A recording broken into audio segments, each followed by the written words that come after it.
Vamos começar mais uma aula online para o 6º ano.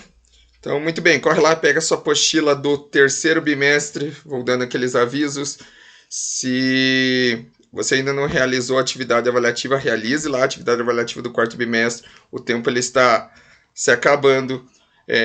Se ainda tiver alguma dúvida do conteúdo das produções acadêmicas, manda lá para o professor Diego no campo do chat e eu vou estar respondendo para você. É importante dizer que hoje nós voltamos àquela viagem no tempo com o nosso DeLorean. Porque após a parada para a nossa atividade avaliativa do 4º bimestre, hoje, depois do 1º, do 2º, essas revisões, 1º, 2º e parada para o 4º bimestre, temos hoje a revisão do 3º bimestre. Pegou lá então sua apostila? Então vamos para nossa aula. Pedindo que você viaje lá nessa forma um pouco mais descontraída, divertida, no seu DeLorean. Lembre-se que é uma analogia, mas que vai nos servir para relembrar dos conteúdos. Pegou lá o seu DeLorean, então? Tenta lembrar o que nós estudamos, então, de relevante lá no 3º bimestre.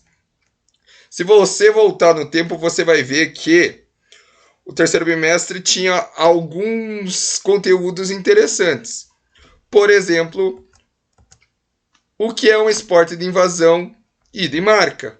Então, nós começamos a conhecer que os esportes, como os demais já estudados, eles têm classificações. A classificação esporte de invasão e esporte de marca, eu preciso compreender o porquê o esporte vai para essa área e não vai para a área de uma classificação de esporte com rede, por exemplo. Então, o que é um esporte de invasão? Esporte de invasão é um esporte que eu devo invadir o campo adversário para assinalar o meu objetivo, a minha pontuação. Por exemplo, o futebol, eu invado o campo adversário para marcar um gol. O handebol, eu invado o campo adversário para marcar um gol também. E o basquetebol, por exemplo, eu invado o campo adversário para daí assinalar a minha cesta. Contudo, eu também tenho que lembrar ou aprender o que é um esporte de marca. O esporte de marca nada mais é do que um esporte. Vou pegar minha apostila aqui para você. Nada mais é do que um esporte em que, diferente do esporte de invasão, que você deve invadir para conquistar o seu objetivo, não. No esporte de marca, existem as marcas a serem assinaladas. Por exemplo, a marca de um menor tempo. Por exemplo, a marca de uma maior distância. O que é isso? Então, eu tenho lá no atletismo, que é um esporte de marca, a corrida de 100 metros rasos. Aquele que tem a marca do menor tempo, com certeza ele vai chegar primeiro, porque ele correu em menos tempo. A marca dele é menor daquela distância. Num arremesso de peso, por exemplo, aquele que lança mais longe, ele tem a marca, a medida, a mensuração ali é maior da distância. Logo, a marca dele é maior, ele vai vencer a partida. Tudo bem? Você deve lembrar isso, porque os esportes de invasão eles continuam a ser estudados lá no 7º, no 8º. E qual o esporte de invasão que nos trouxe a apostila lá do 3º bimestre? O basquetebol. Nós, então, conhecemos o que é o basquetebol, porque a gente muito fala disso, ou todos nós conhecemos, só que não sabemos de onde surgiu.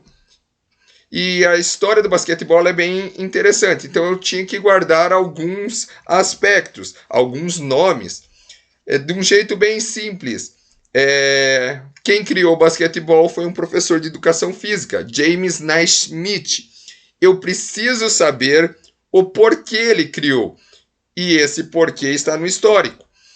O porquê, devido ao frio intenso, a questão lá do inverno ser muito rigoroso nos Estados Unidos, a instituição lá que ele trabalhava pediu para que ele desse aulas dentro do ambiente fechado, criasse algo.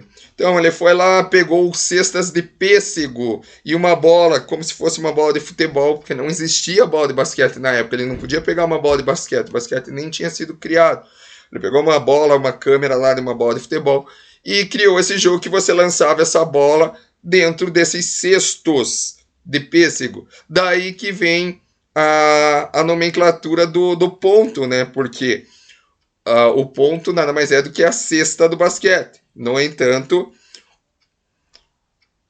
a partir dessa história que aconteceu lá nos Estados Unidos, mais precisamente em Massachusetts, no colégio de Springfield College. Esse professor que dava aula para uma associação, não era para os alunos lá do sexto, do sétimo, do oitavo, não, era para uma associação cristã de moços. É importante sempre citar que era essa uma associação cristã de moços, porque as mulheres não tinham a possibilidade de realizar as atividades físicas, a educação física, devido lá às restrições da época para as mulheres. Ou, se você quiser chamar assim, o preconceito que existia lá na época, que mulher teria que fazer os seus afazeres domésticos e os homens os demais afazeres. Então, guardo que James Naismith criou um esporte com cestas de pêssego e bola de futebol lá nos Estados Unidos, em Massachusetts, na questão do Springfield College, que era onde ele trabalhava, para um grupo de pessoas que era a Associação de Moços. Ele criou esse esporte, que é o histórico do basquete. Por que ele criou? Por causa do frio intenso, por causa do inverno muito rigoroso lá nos Estados Unidos, certo? Preciso ter isso bem claro, porque mais para frente, até nesse ano, você já conhecia quais são as regras básicas do basquete. Então eu conheço de onde ele surgiu e quais são as regras básicas, como por exemplo, são 5 jogadores. Qual a importância de você saber que são 5 jogadores? Quando você chegar lá no 8º ano, você precisa saber que são 5, porque se fala de esquema de jogo ou sistema tático. E tem uma nomenclatura, 2-1-2, você precisa saber que 2-1-2, por que é 2-1-2? Porque dá os 5 jogadores. Senão você começa a se confundir e coloca um esquema tático lá, por exemplo, 3-2-1, com 6 jogadores. E isso é impossível, porque no basquete, uma das regras básicas é a questão dos 5 jogadores.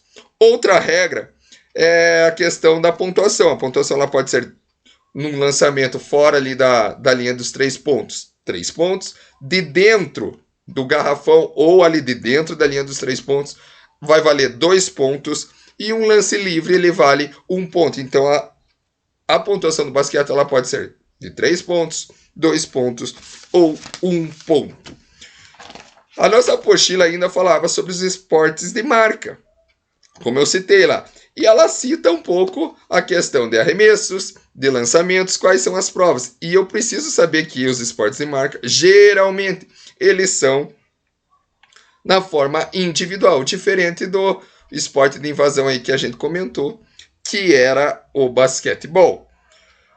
Guardando tudo isso, os esportes de marca lá citados na nossa apostila, o atletismo, falava um pouquinho sobre arremesso de peso, a diferença de arremesso e de lançamento, porque daí eu tenho lançamento de dardo, lançamento de martelo, certo? Como se dão essas provas? Que são estudadas mais à frente com o atletismo em outros momentos na nossa vida pedagógica. Contudo, na segunda unidade do bimestre, falava-se sobre outros tipos de esporte. Falava sobre os esportes de precisão e os esportes adaptados. O que eram os esportes adaptados? Primeiro, eu tinha que entender que esporte de precisão é aquele que eu tenho que acertar um alvo. Eu tenho uma mira lá para acertar. De um jeito bem simples. O boliche era um esporte de precisão. A bocha era um esporte de precisão citada lá na nossa apostila. Mas o que era então? Por que citar os esportes adaptados e não os de precisão? Os adaptados são aqueles que as pessoas com algum tipo de deficiência física, elas praticam. Nós vemos muita questão dos esportes adaptados nas Paralimpíadas, só de 4 em 4 anos, mas eles existem não só de 4 em 4 anos, mas de campeonatos mundiais, campeonatos sul-americanos. No nosso dia a dia eles existem, essas provas. As provas que são do atletismo, elas são divididas, por exemplo, por categoria. As do voleibol sentado, que está aí na sua tela, também por categorias, adaptado. A bocha adaptada em categorias. A categoria do que, professor? Categoria da questão da deficiência física. Então, eu não colocaria lá num futebol de cego um que tem uma vista totalmente boa com alguém totalmente cego. Como que esses esportes são? Para uma questão de justiça, tem essa classificação. Lá na questão do futebol de cego, se tem um atleta que tem 95% da visão só e um tem 5%, o que eles fazem? Todos os atletas eles utilizam venda nos olhos, que é uma das premissas também do goalball. Todos os atletas utilizam venda. Então, qual que é a classificação? É essa questão, que os atletas, nenhum deles enxerga. O goalball nada mais é do que lançar a bola lá numa quadra que praticamente são as medidas da quadra de voleibol. Deve passar por três marcas que tem na quadra, porque deve ser lançada de forma rasteira essa bola, e alcançar o outro gol lá, passar pelos 3 oponentes da outra equipe, porque esse jogo é praticado na forma de 3 jogadores contra 3 jogadores. A bocha adaptada nada mais é do que uma bocha, só que adaptada. Pode ser com a questão de lançamentos tanto para pessoas com tetraplégicas como paraplégicas, e na questão, e se assemelha muito à questão da bocha normal, aquela bocha que o objetivo é lançar a sua bocha, a sua bolinha maior, o mais próximo possível do bolim, que é a bolinha menor. O vôlei sentado nada mais é do que a questão do vôlei praticado com praticamente as mesmas regras, só que na forma sentada, nenhum atleta pode ficar em pé. Esses esportes estão descritos lá na nossa apostila e foram estudados. Existem outros esportes, que nem lá o basquete de cadeira de roda, também ele é citado lá, a questão do atletismo, como eu já falei. Todas as provas, o que é importante saber é que existe uma graduação, existe uma classificação na questão da deficiência física para deixar a prova, o esporte, da forma mais justa possível, certo? Terminamos nossa viagem do terceiro bimestre rápida, porque o nosso tempo é curto, e nos preparamos já para a última das nossas viagens no DeLorean. Vamos lá para o quarto bimestre na próxima aula, para daí sim findarmos o nosso ano de 2020. Espero que você tenha relembrado bem aí os conteúdos, faça a produção acadêmica logo que acabar a nossa aula online, e nos vemos na próxima aula. Fique com Deus. Até lá.